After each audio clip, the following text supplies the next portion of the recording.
Hey guys, Josh Bowmar here with Bowmar Bowhunting, and today I'm going to break down everything on my bow that I have on my setup currently for the 2020 season. I've made some changes, honestly, from arrows, sights. I mean, you name it, a lot has changed. So let's dive in to everything that I have changed. So the bow is the Hoyt RX4. I really like this bow. The shootability of it is great. What's changed from the RX3 is definitely the mod system here. That has a string contact right here is a lot bigger than before. Before it was a round peg, and I've actually modified that. If you want to take a closer look at that, I've modified this. So I put glued pieces of plastic actually on top of this so it has less let off. And so that's the 85% mod. They don't have the 80% mods in this yet. So that's why I kind of made that. That's probably like 75%. Bow poundage, I shoot 82 pounds and at about 30 inch of a draw length. So it's a screaming machine. And then we'll just keep kind of diving down the bow. Peep sight, I shoot a podium peep. I switched from a Hamskea. I like both of those peep sights. I like this one a little bit better. I feel like it has a little bit more of a matte finish, not as much of a sheen. And it has an adjustable aperture on the outside that I can actually twist on and off with my fingers. I don't need a tool, which is nice for in the field, like fixing in case something were to happen. The reason I like to shoot an adjustable aperture sight like this and a dovetail, which we'll dive into which sight, but the reason is because whenever I torque tune, I like to run my rest as far back as possible so I can shoot a shorter arrow, so I can get a lighter arrow, more FOC, that kind of thing, and build up from that arrow. I don't want super long arrow because then I can't run as much front weight. And so anyway, the reason I torque tune with my sight is because I run the rest all the way back. So what that means is there's a relationship between the rest and the sight that by adjusting this forward and backwards, I can actually shoot completely torquing my bow and still hit the bullseye. And so what I do is I'll adjust my dovetail in and out until I get that perfect torque-free, like relationship between the rest and the sight. And so that depends on where the sight sits. It'll depend on what aperture of peep I need. So I need that adjustability. That really helps. So this year with this sight and this setup, I'm running it a little bit closer than normal. So I actually because it's closer, I need a larger aperture. I don't even have an aperture in this. So that's something interesting and different for the year. Obviously, a Bowmar nose button. Definitely don't have a setup without the Bowmar nose button, and I use the large one. D-loop material is a Spectra material, number 23. I like this material. It's much tougher than the other like polyester blends. And so from a rest side of things, I switched this year to an AAE Prophecy rest. I really like this because it's got a lot of features about this that make it really, really nice. So this Prophecy actually, whenever you look at it, has anti-bounce back. So a feature in it of some sort. So whenever it shuts, it stays shut and stays locked in, where some other rest can bounce up and catch your fletchings, which I run a 4-fletch typically, so that makes it pretty difficult if I have something bouncing up because I don't have a ton of clearance, especially with the way Hoyt kind of designed. If you look right here, kind of designed the shelf. There's not a lot of room there to deal with, variability in your rest. So I like to have a rest that is that has anti-bounce back feature. And another reason is because if you look here, I run my D-loop about 1/8 of an inch above center. So with the way the Hoyt riser's designed, this new RX4 has a lower handle, which is nice, which allows me to almost get to center, which is also cool. But because I run it only 1/8 of an inch above center, you can see that my rest actually is pretty close to the riser. It's about perfect, but just below. So that is another reason I don't get a ton of clearance from the bottom of the shelf. So I like this rest a lot. I've shot it before, really liked it. I've switched back and forth. We did shoot the Trinity Hunter by Hamskea, and I also like that limb style driven rest, but I like this Prophecy a little bit better personally. Moving forward, before we pass it up, let's go to the sight. So this year I switched to black gold. You know, this is a black gold pro. I think it's a custom pro with a dovetail. I really like this sight a lot because it's got 3 axes of adjustment, first, second, and third. So you can adjust your first, then your second, and your third, which is really cool. And one of my favorite features about this sight is the independent windage and yardage adjustment in the actual housing, that you don't have to adjust it here, which is big for me. Because say, like for example, I'm getting ready for a New Zealand tahr hunt where we're going to be hunting in like 10 to 13,000 feet above elevation, so the air will be thinner. So whenever I get there, you know, my sight may need to be moved. And so normally you would have to adjust it here and play around with it, switch sight tapes, do all these things. And what's super nice is I can just leave this right here, totally bottomed out. So when I crank this all the way up, it bottoms out at 20 yards. And then what'll be nice is, say it's shooting a little high. Well, now I can leave this alone and then adjust this up and down, which is pretty nice. And say I do need to adjust it here, it's got a massive ability to do that there, massive adjustability, which is one of the largest I've seen in the adjustable sight. So you can adjust it multiple places, which is really cool from a sight. It's pretty robust and also lightweight. You know, their dovetail system is cast aluminum, I believe, or some sort of aluminum composite. But this right here is super light. It's as light as the Excels, the carbon ones, which is super cool. So it's not only super tough, but it's also really light. So I really like that. And then speaking of sights, I use a Z-Bros archery light. And so this kind of, I just rig it up with Velcro to the side of my sight there. I put Velcro on the back and then stick that sucker there, wrap it around here, and then it plugs into the top here. You know, I've done the little things that you screw on and you turn on, and I can't get those things to work for me, at least last. They'll work for a couple weeks and then they just die. So I've never had any issues with that one. So I really like that. Moving forward, let's dive into quivers and arrows. I think this is cool. So new for this year is the Conquest quiver. I love this quiver. Plastic brackets, very hardcore, honestly, but super lightweight. This whole quiver only weighs like 10 ounces or something ridiculous. And it's literally designed out of arrows. So the framework is made out of arrows. And what's super cool is this pinchability. Check this out. So how it attaches, it just clamps on like this. Listen to how quiet this is. No metal on metal contact. So that's super quiet, because I was using a fuse, which was a great quiver. I love the adjustability of it, but it was metal on metal. So putting that thing in and off, and I don't shoot with my quiver on. So say I'm in stalking situation, I'm going to pop my quiver off, and hopefully I have that kind of time. I didn't like the metal on metal contact. So, and the weight of the brackets were metal. So it's kind of heavy. And when you get a bracket out here, that's like almost 2 inches out here, it may only weigh like an ounce. But because it's sitting 2 inches from the bow, the compounding weight of that is like 2 ounces or maybe more.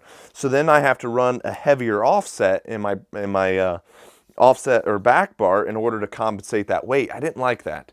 So that's why I really like this. I haven't hunted with this, so if it holds up like it is right now, I'm definitely going to stick with this quiver because it's got great separation in the veins as well. And I like that. So moving on to the arrows. So a recent switch this year, I'm starting to use Black Eagles X Impacts. You know, shooting high poundage 82-pound bows. You know, I like to shoot an ultralight arrow that I build up heavy from there. You know, so I like to build good FOC out of it with heavy inserts and field or and 100 grain points, but heavy inserts, because I want to get at least 12 to 15% FOC. And I like to run a 4-fletch with a lighted nock. So this all adds up. And so this was one of the lightest, stiffest arrows I found on the market. And this bad boy is 200 spine, which shoots great out of this bow. I was very, very happy with this. And points, this was just a field point, but my broadhead that I really like to use is the Sever broadheads. think I got one in here. Let me pop this baby out. Yes. So this is my practice point here. But I really, really like the severs. Big cut, but you can see small profile. You can see there's pieces of target in it from practicing.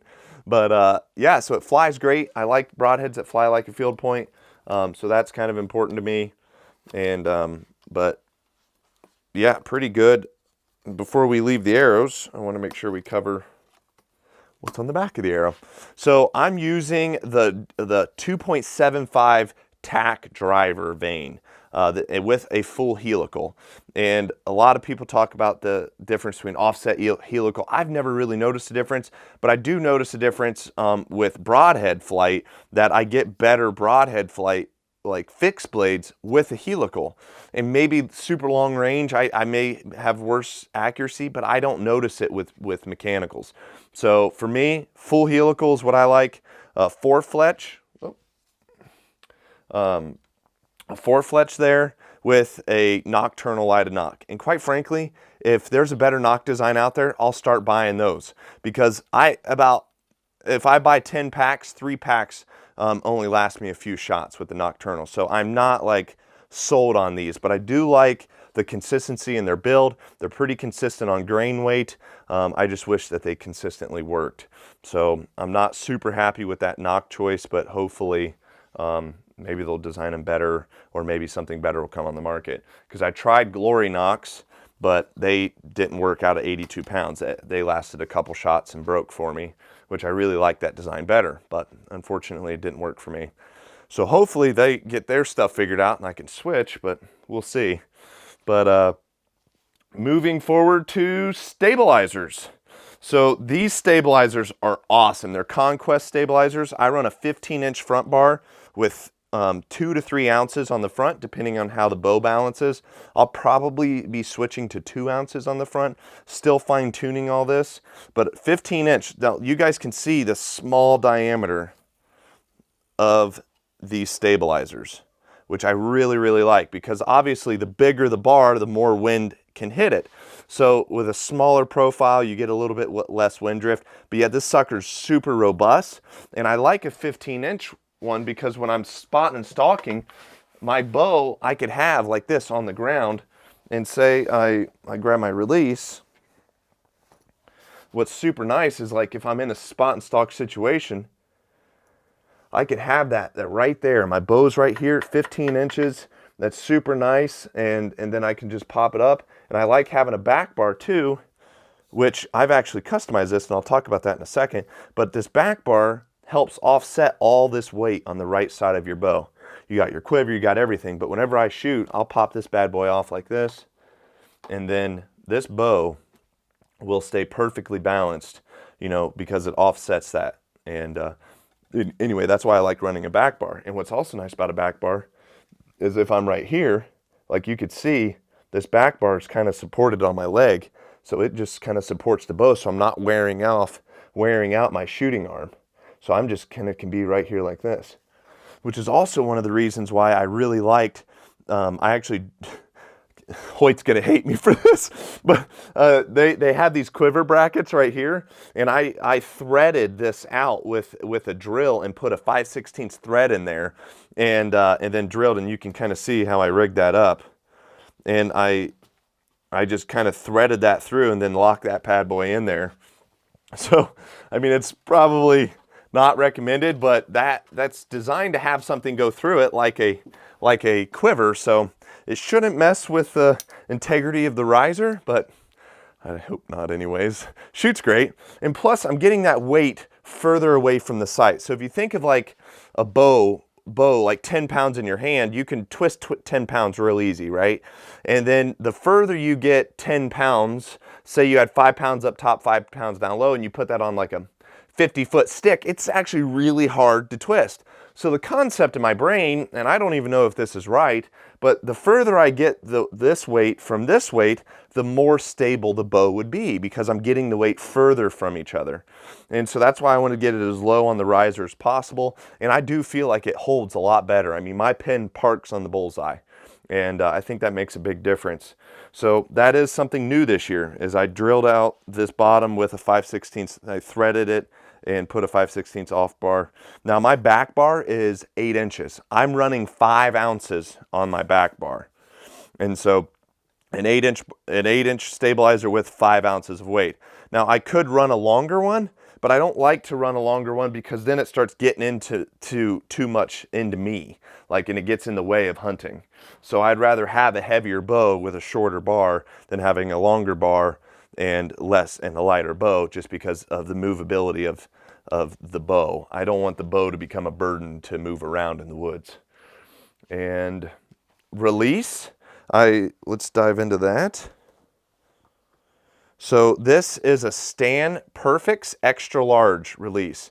Now I pop my peg off here, my thumb peg, so then that's just that sucker poking into me right there, which I like. It makes it kind of nice because the way I shoot a thumb button is I rotate my pinky into my thumb like this. So I don't like to punch that. I'm not going to punch that. So I place my thumb here and then I can roll that in. Now I like the Perfects because it's got the adjustable pinky here, so then you can adjust this forward or backwards to fit the geometry of your fingers, of however you maybe your fingers are fat, skinny, however you hold the release. There is some adjustability there, which I really like. And the weight of this sucker is super heavy, and I like a heavy release because then I know if I lose it, because it's weighing down my pocket, so plus, rock solid in the back wall. I like this release quite a bit. And grip on the bow, I love Rob's Rattler grips. This is made out of elk antler, and I think that works really well. This is, I think, a golf club grip of some sort. This I'm not sold on yet. I haven't found a perfect brand that I really like. So I think this is like a lizard skin or something, but it's not great. So I'm still working on finding something that's better. But it still works. I like to have it just because 90% of my hunting situations, especially earlier in the year, are sweaty. My hands are wet, things like that. And if you have any movability in your grip like this, you're going to be in trouble. So that's why I'd like a little bit of something, but I'm not sold on that yet. But let me think. Oh, pin size. I shoot a 10/1000ths pin. I like it small because I want it small on the target. I don't shoot a clarifier. And I think that's it. I don't know if I missed anything. I think we got it all covered. Well, guys, this is my complete bow breakdown for 2020. And I do tinker with things and I change things up, but I think this is going to be my setup. I'm very happy with it. It's very accurate. And I hope you guys enjoyed this breakdown. And if you haven't already, please hit that subscribe button and turn on the bell notification so you never miss a beat on our channel.